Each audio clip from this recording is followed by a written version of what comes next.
Halo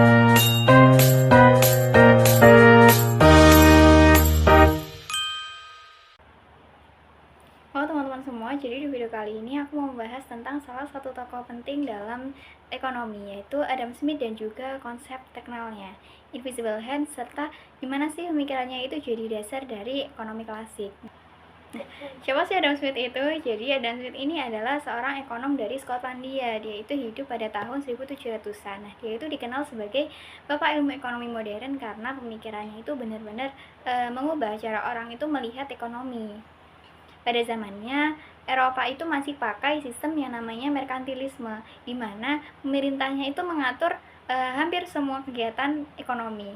Nah, mereka itu percaya kalau negara itu kaya, kalau punya banyak emas. Nah, tapi Adam Smith ini nggak setuju. Menurut dia, kekayaan negara itu bukan dari emas, tapi dari produktivitas masyarakatnya, atau seberapa banyak sih barang dan juga jasa yang bisa mereka itu hasilkan. Salah satu teori paling terkenalnya dari Adam Smith ini adalah invisible hand atau tangan tak terlihat. Artinya apa? Simbolnya ketika orang itu berusaha mencari keuntungan pribadi tanpa mereka sadari, mereka itu juga bikin masyarakat lain itu ikut sejahtera. Contohnya nih, ada pedagang, dia itu mau untung, nah dia itu jual barang yang bagus dan harganya itu juga bersaing di pasaran. Pembeli pun merasa puas, nah ekonominya juga bergerak. Nah, proses alami inilah yang disebut tangan tak terlihat, karena pasar itu bisa mengatur dirinya sendiri tanpa perlu disuruh-suruh. Pemikiran Adam Smith ini akhirnya melahirkan aliran ekonomi klasik, dan itu ada 3 ide penting di dalamnya. Yang pertama, itu ada kebebasan pasar atau laissez-faire. Nah, pemerintah itu nggak perlu terlalu banyak campur tangan, biarin pasar itu berjalan secara alami. Yang kedua, itu ada manusia itu bertindak rasional. Jadi setiap orang itu pasti mikir apa yang paling menguntungkan buat dirinya.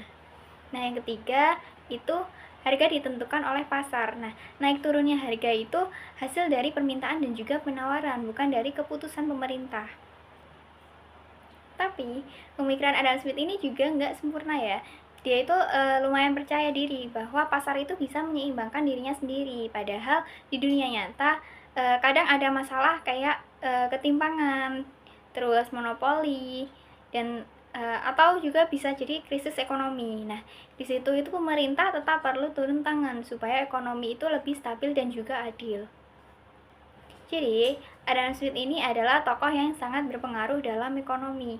Lewat teorinya itu Invisible Hand, dia itu menjelaskan gimana sih kepentingan pribadi itu bisa membawa manfaat buat banyak orang. Tapi, dalam penerapannya, ekonomi itu juga butuh keseimbangan antara kebebasan pasar dan juga peran pemerintah. Terima kasih.